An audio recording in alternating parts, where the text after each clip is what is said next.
What's up, YouTube? Eugene here, joined by my fellow perfume snob, Christo. We've got a package here from Areej Le Dore. Russian Adam contacted us after our last video. So I want to give a shout out to Karar, who came over from Chicago and brought literally like 100 or maybe 125 different perfume bottles for us to try out. I don't know about that. That's pretty crazy. But he brought a lot. Like his bag weighed like 50 pounds or something. Yeah, it was a hockey bag. But anyway, he brought over a ton of Areej. We did a first impressions.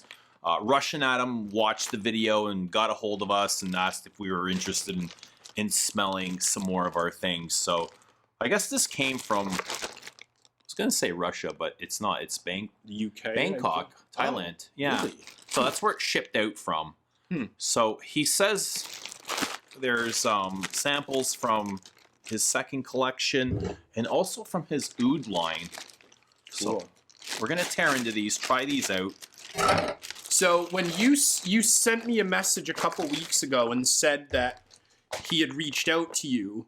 Right. And I was quite surprised because, with all due respect, you've got more followers than I do, but we've got pretty modest channels. Right. And Areej and Russian Adam have insane cult following. So I was quite shocked, a little bit, I was shocked as well, but pleasantly surprised. Yeah, man, you're making me anxious doing that. Maybe you should move over there. Well, you look like you're literally going to stab yourself in the chest. Dude, I'm a professional. A professional knife cutter. So yeah, I was a bit shocked, a bit surprised.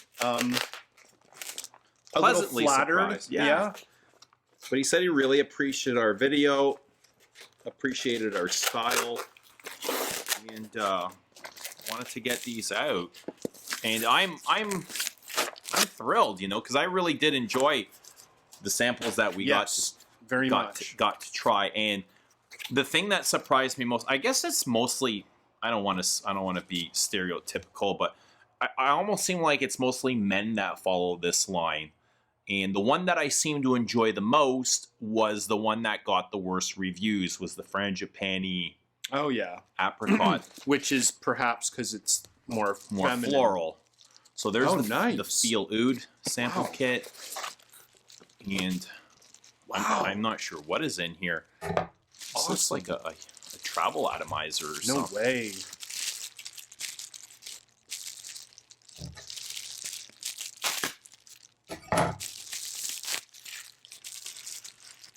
Wow. Oh no, it's like, oh yeah, it is. It's just bottled up there. No way. Mysore incense. Oh, wow. Cool. Incense sticks. No way. That is so cool. Should we fire one up? Man, if you want to. All right, so Areej Le Dore, made by Russian Adam. Cool. This is really awesome.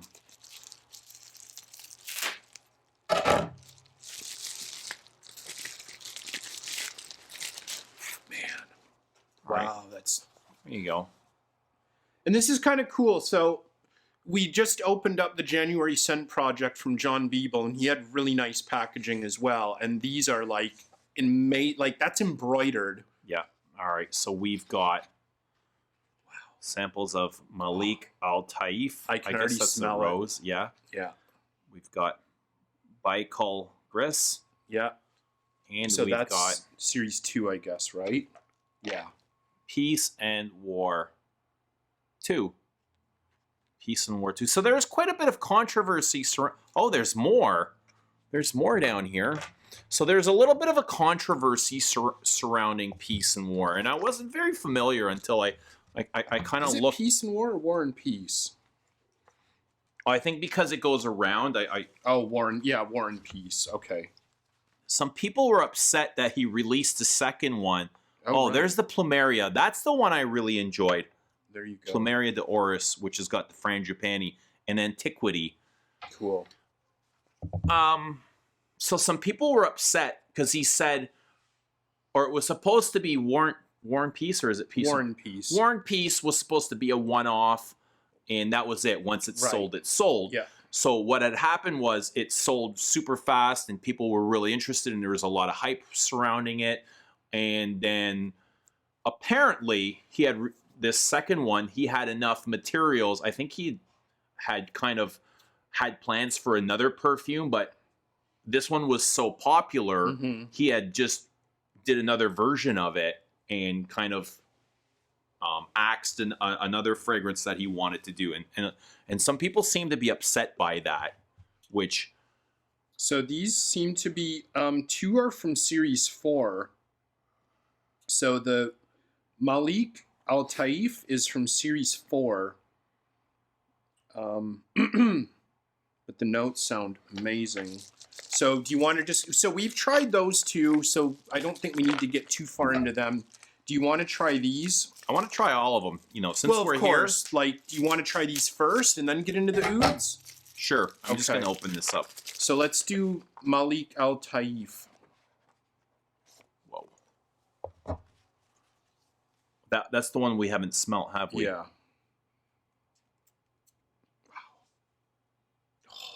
Wow. Whoa. Yeah. It's just so oily and resinous. It's crazy. It's quite bold. Yeah, I think, It's leathery. And it's a little bit, it's not as poopy or barnyardy as some of the other things. I think it was more it in peace. still is, though? It's still there. It's definitely there, but kind of more underlying. But it's starting to expand. I can feel it. It's smoky, it's spicy, it's leathery, it's barnyardy, it's a little bit mossy. There's a little bit of citrus there. Yeah, that's good. That's really good. That's like a really good anime like rose. And it's so interesting. Like, I'm going to be honest, I don't know Russian Adam's training, but like, Dior, all of these major multi-billion-dollar companies can't do this. It's just, I find it really funny that a guy that's watching a couple of guys with 4,000, 5,000 review or subs on YouTube can do this better than anyone in the West in a mainstream sense. Yeah, I think a large part of that though is this isn't very commercial and it wouldn't appeal to. But I think the thing as well, and what made me fall in love with Areej initially was just how insanely bold and the quality of ingredients on this is just through the roof. And you can tell he spent, I'm going to guess months, if not years, putting these things together. Like, he didn't just go like, drop some stuff in a vial and like, right, good enough, let's get a label on it and ship it out. Like, wow. This does seem like it's put together fairly decently. Mm-hmm. It's got no edges to it. It's all very smooth for what it is. Which is, I think, what we said over and over again. We were kind of really curious about these. Yeah. Like, what was it? The Siberian musk. Like, that was just like, I've never smelled anything like it. Let's do the Baikal Gris. So if you want to try that. Okay. Oh, wow. Oh, wow. Okay. I'm not going to say what the notes are because I think this is going to make your eyes pop out of your head. Wow. So this one to me isn't as bold as the first one. Interesting. Okay. But I guess just having looked at the notes just a second ago. This one's drier. Yeah. More earthy. How'd that go? So I did obviously look at the notes there. So I'm having a harder time with this than the first one. So Baikal Gris, you can probably guess where the gris coming from. Ambergris? Yeah. Now, the other, and I'm going from Fragrantica. I should be on the Areej site, I know, but I'm taken from Fragrantica. And I gotta say, I don't get a heck of a lot of ambergris from this. So the supporting notes, I believe, were violet, and then tons of, like, coniferous notes. Like, pine needles and... Right. fir needles and things like that. I definitely get, I'd even say I get more of a heliotrope than a violet. Like, I didn't don't get know. any of that. Let me put some more on. Baikal Gree.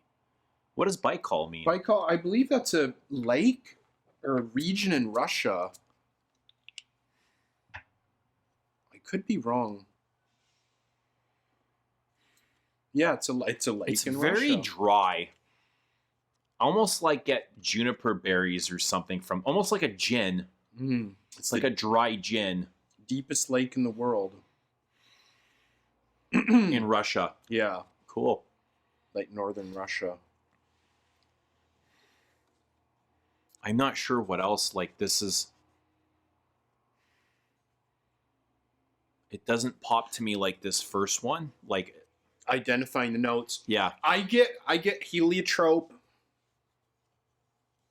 which I don't know. Are heliotrope and violet connected at all? I don't think they really are. I think they're Do you get the different families. ginny aspect from that? Gin? Yeah. Dry gin. Well, gin is basically, comes from juniper berries, which are Is juniper a connected listed to. note? It's I don't know. I didn't notice it. Again, I'm taken from Fragrantica, which can bite you in the ass when you're trying to look like you know what you're talking about. No, it doesn't appear to be. But I know juniper is connected to coniferous trees. Like juniper is a berry that grows on, I believe, a coniferous tree. So it makes sense. They're related one way down the line. But yeah, it's listing violet, but I say I don't get more, violets from I this. don't. I get more, like a heliotrope. I don't. It's mostly just really dry to me. And the last one from that series is the War and Peace, which I believe we've Whoa. already tried the War Let's and try it Peace again. too. So spray that on. I believe this is the one that I took home when Karar was So here. that's really dark. Yeah.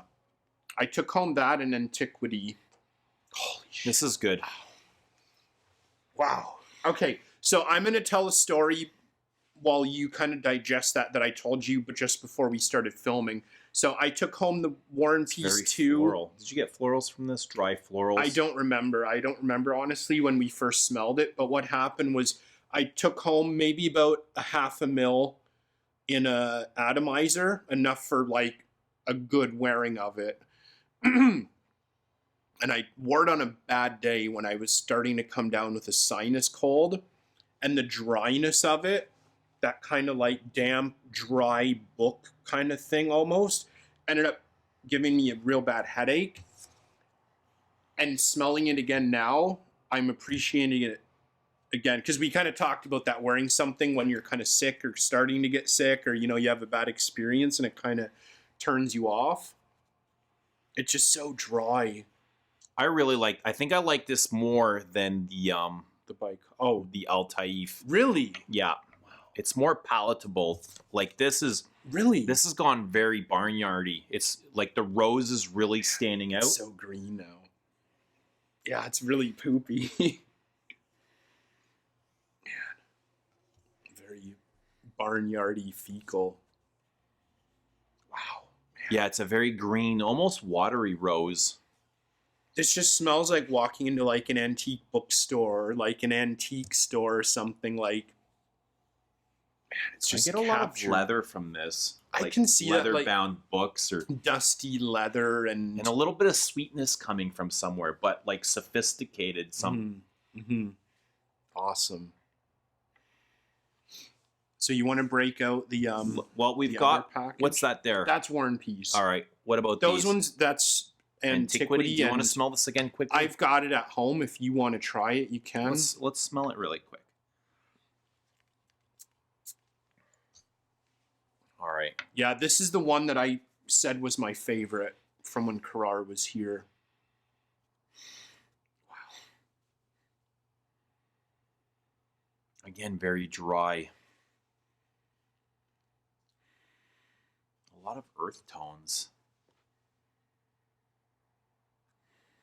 And I feel kind of like this movement in here. It's almost like you can feel everything just adjusting. Something floral in there. Yeah, it is like some kind of, like we said about carnal. What is it? What is it? Kernel flower. Yeah, the carnal tuberose, flower. a breathing, living. Yeah, like you can smell the living flowers in I here. can. Yeah, you can feel that just settling, just the particles moving around. I like that. That's so good. Well, for good measure, do you want to try out the other one that we tried? Plumeria, With yeah. Yeah. And I really like this. I had actually worn this. Like since Karar was here? Yeah, I worn it, and Did you finish it off? no, I've okay. still got a little bit left. But it so much reminded me of something that a Chanel would do. It's very floral, I can see that for sure. and I love this style. Like, considering what this brand is known for their skanky animalic ouds, it's got a lot of fine French refinement to me, This which could is be like surprising. This could be like Chanel 27. You know what I mean? Right. Like an early Ernest Beau that never took off or was never released or was released in like the 50s and then discontinued. But yeah, I can see it. There is like kind of a castoreum or leather, something a floral, a powdery aspect. Yeah, I can totally Almost like see a fruity apricot. But I know like a lot of these are, they're loved and adored by Areej fans like War and Peace and probably the Taif. But this one was, I don't know, just strangely my favorite. It was one that never didn't sell out because everything else from that line that Karar had was I sold think it's out. still available. But this, because I love the floral aspect of perfumery, this one really stood out to me. Okay, let's break into the Where the ouds. the ooze. So these are, it looks like little dabbers. Oh wow. And there's quite a few of them in there's here. a lot. Wow, that is just thick and syrupy. I don't even know how to wear this. What's it Royal called? Bengal 5. Let's see if it's on the website or on Sri Lankan de Rosa 1. Oud Lotus Attar. Jesus. These are so thick. They're not even on Fragrantica, like, man. it's like molasses. Like it's they just kind of settled in one corner. I wonder if these are even released yet, or if they're This just is a not whole- on Fragrantica. I think it's a whole new they're line of his. Wow. I don't know. Here, pick one, and let's give it a dab. So this is Feel Oud Let's go for this. by Russian Adam and Bortnikov. Is that the same? Areej and Bortnikov? Is that a different line, or is this a collaboration between Bortnikov? I don't know. Let's try this because it's just so, it's almost red. And it is. It's just I like swear, look, it's syrup. thicker than honey. Yeah, it's like molasses. honey actually moves. This is not moving. And when it moves, it's like it doesn't move in drops. It's like one. It's like a clump. It moves together. So this is called, wow, Abu Katsani 4. All right, So give it a whirl. I'm gonna put this just on my skin. Wow. Okay, there we go. I'll smell it from you, and then I'll dab the next one. Okay.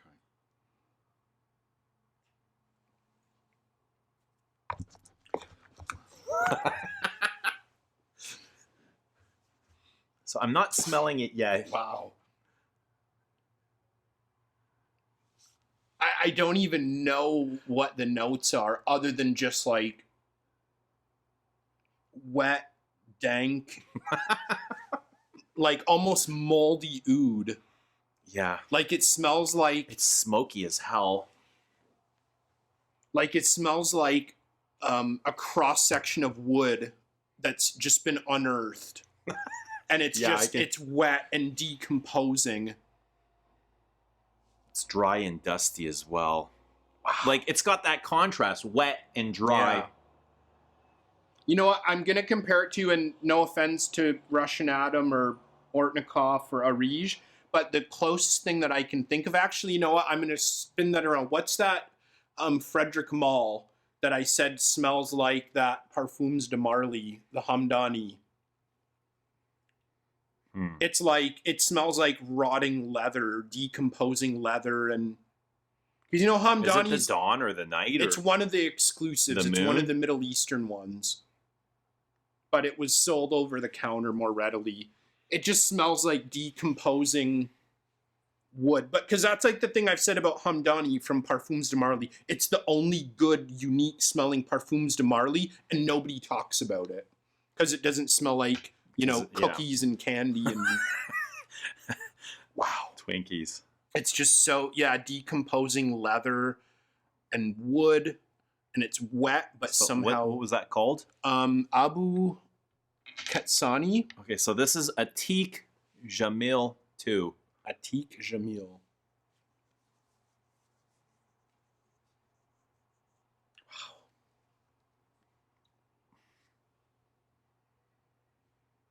Yeah. It's very similar, but it's also very dry and Oh wow, yeah, that's really really dry. it's salty. This one is salty. Almost like a Let me see. I'm gonna go to the Areej site and see if these are listed. animalic salt. This is the feel oud. So you have to go into the feel oud website. Oh, it wouldn't be listed on the Areej? No, I don't think so. So this is a separate entity. Okay. Maybe that's why I wasn't finding one fragrant. So this is dry. And there's got to be some musk in here.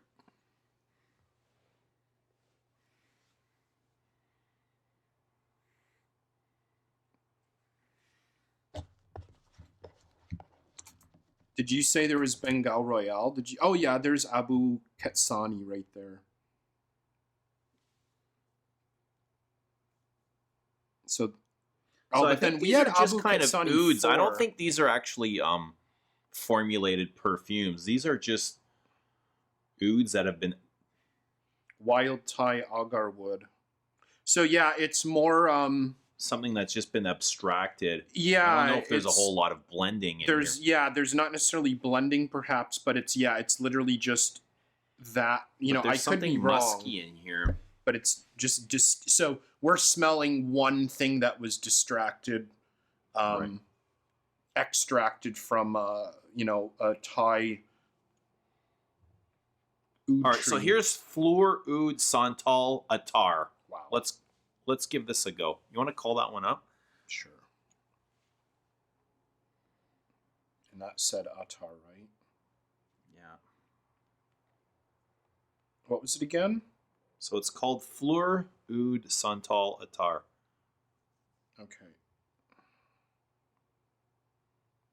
So attar, is that an actual perfume that's been blended, or is this? I don't know enough about it, to be honest, but I think it is. I could be very wrong. Yeah, it's oud and sandalwood. I think I get. Because Again, it's very dry. And dusty, like very dusty. I really get the sandalwood in that. It's hard to pick up me see. any kind of one note. It's just very abstract to me.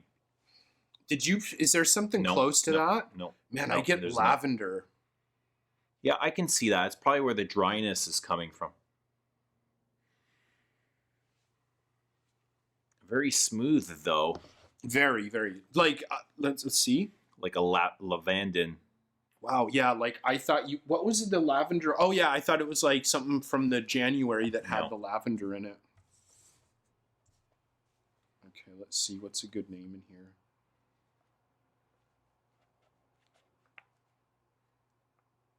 Let's go for this one. This is Royal Bengal 5.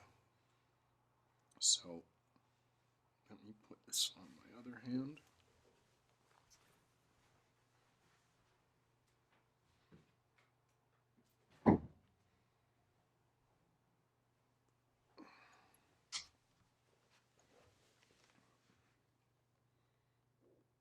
very different. So noticeably similar but different. I'm gonna guess this is an oud. I'm guessing rose, like Bengal. Yeah, it is Bengal. Bengal Royal Bengal. Wow, this one goes. This costs. Wow. I just saw that. Dude, 10 grams is $1,500 US. Tobacco, leather, saffron, cumin, barnyard, and chocolate notes. Yeah, see, this one you can tell it's close. It's a little bit sweeter. Mm-hmm. More. Wow. Much more palatable, let's say, but that first one, that was amazing. The Abu. Cooked completely unsoaked, this oil displays a wide range of traditionally heavy and funky notes. Leather, saffron, cinnamon, cumin, dark chocolate. Yeah, I can see the dark So, chocolate. is this something that you would? How would you wear this? You Just dab on it your like hand? on your neck or something, I guess. Oh, okay. Yeah. And it probably doesn't take a whole lot for it to No.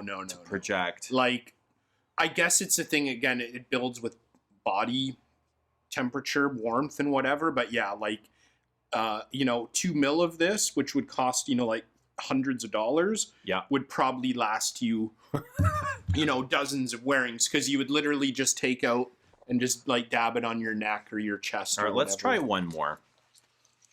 Yeah, we're almost at 30 minutes. So I'll let you pick. We have Well, I picked the last one. You picked something. Batik Noir 3. Let's find something light. Let's get a light looking one. We've got Oud Lotus Attar and Sandal 1920. What was the other one? That was a really light color as well. How about the Batik Noir 3? That's really dark. Oh, you want to go dark? Okay, It almost looks like mucusy. What was it called? Batik Noir 3. So let's see. Atique. Okay, yep. So this is an oud as well. Wow. Thailand also. This is like, it's as pasty as glue. Dark dry fruit, tobacco, ajwa dates.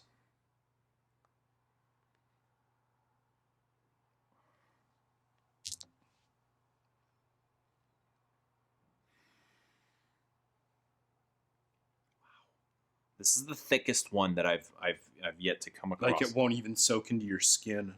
Like it's like industrial. It looks glue. like when you what's that Like, iodine? It almost looks like Vaseline. iodine. Like it's thick and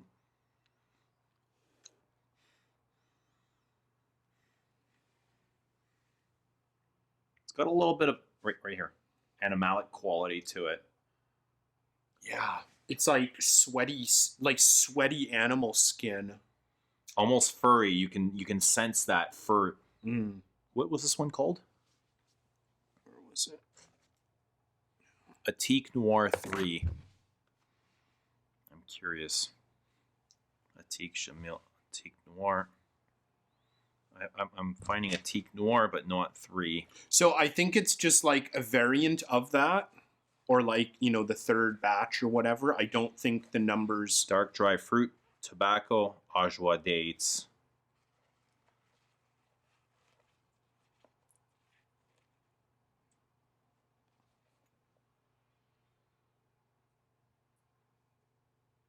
I'm kind of interested. Let's do a couple more minutes because I think people will stick around for Areej.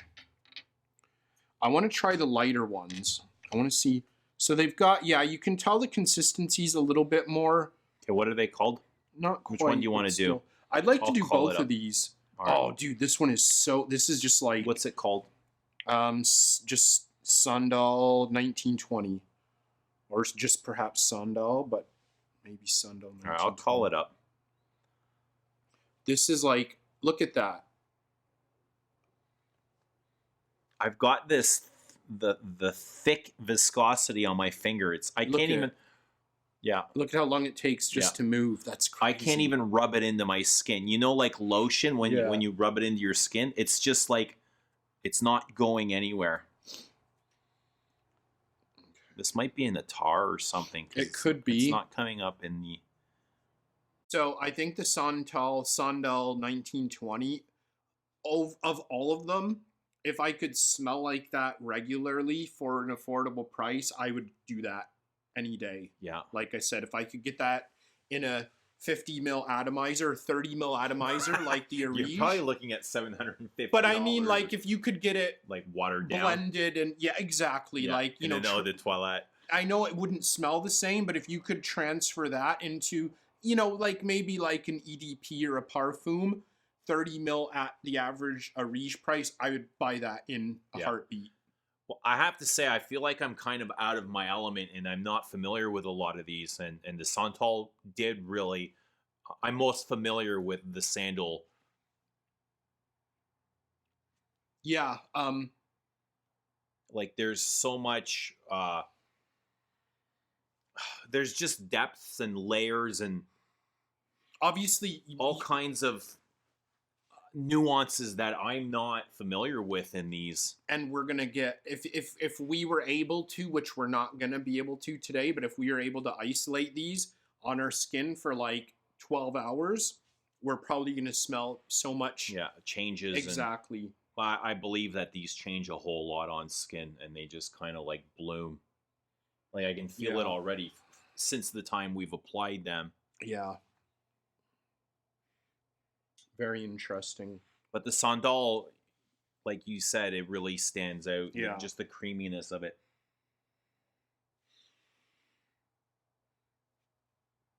Yeah, it's really creamy. I'm getting like salty animalic queers here and all kinds of things that I'm not very familiar with. Yeah, like, it's such an interesting world. And I have people ask me, you know, privately and, you know, in streams, they'll be like, what do you think of blah, blah, blah attar and blah, blah, blah oil and stuff? I was like, man, I'm so out of my league. I'm not the one to answer that. But like, it's just like, this is just a whole other element of perfume that we're so new to. I agree. And it's just like opening up this door that is really expensive. And, you know, a lot of really rare and hard to find stuff that, you know, once it's gone forever. Yeah. Like, it will never exist again in this exact, you know, format. So going back to the Areej, we've got, which ones were your favorite? We've got Antiquity, Plumeria. Where's the samples? Okay, you know what? I gotta say the Plumeria, I have more respect for it now. I think when Karar was here, we were so overwhelmed with stuff, but I like that a lot. I do like that a lot. I think I really like the Plumeria and the War and Peace. I like the... Yeah, I think I like this one a lot. The Taif? Yeah, the Malik Al Taif. That's the most, I found that the most barnyardy. It's calmed down a lot. Like, now it's a very green rose. I think that's it. It's almost like the barnyard, the animalic aspect is completely disappeared. It reminds me a bit of the, what is it? Paris Monte Carlo, Rose Taif or whatever that I reviewed years ago. That is like rose with like citrus or citronella notes. It reminds me a bit of that. Well, great. This was pleasurable. Yeah, enjoyable. Awesome. Very big shout out to Russian Adam. Very, very flattered that he would reach out to us. Yeah. It's a skill that's not really honed by many. And I think it's also what he's doing. It's also the kind of thing, and I'm not gonna, you know, specifically target anyone, but it's nowadays it can be so profitable just to start up a perfume line, like an indie line, and everybody's just doing it. Mm-hmm. And he predates that kind of fad, I think, and he obviously has a knack that these people that are just whipping stuff together to sell bottles don't have. This is almost like doing something out of love, because this isn't mainstream. It isn't mass appealing. Yeah. It's not something that has a huge market for either, I believe. No. And that's why quantities are so limited. Well, and I think it speaks volumes that, you know, we said earlier, I think before we started recording, that there's like entire threads on base notes just, you know, for Areej. Yeah. And that, I think, speaks volumes as well, because that's like the most, you know, knowledgeable, you know, respectable people in perfume. Yeah, exactly. you know, online, and they have a lot of respect for the house, and I do as well. Absolutely. Yeah, after getting to know some of these today. Mm-hmm. Awesome. All right. If you're familiar with Areej, if you're familiar with Feel Oud, let us know what you think. If you have any questions or comments or concerns, drop them in the comments section. And thanks to Rush and Adam. We do appreciate it. And we'll see you all very soon. Bye for now.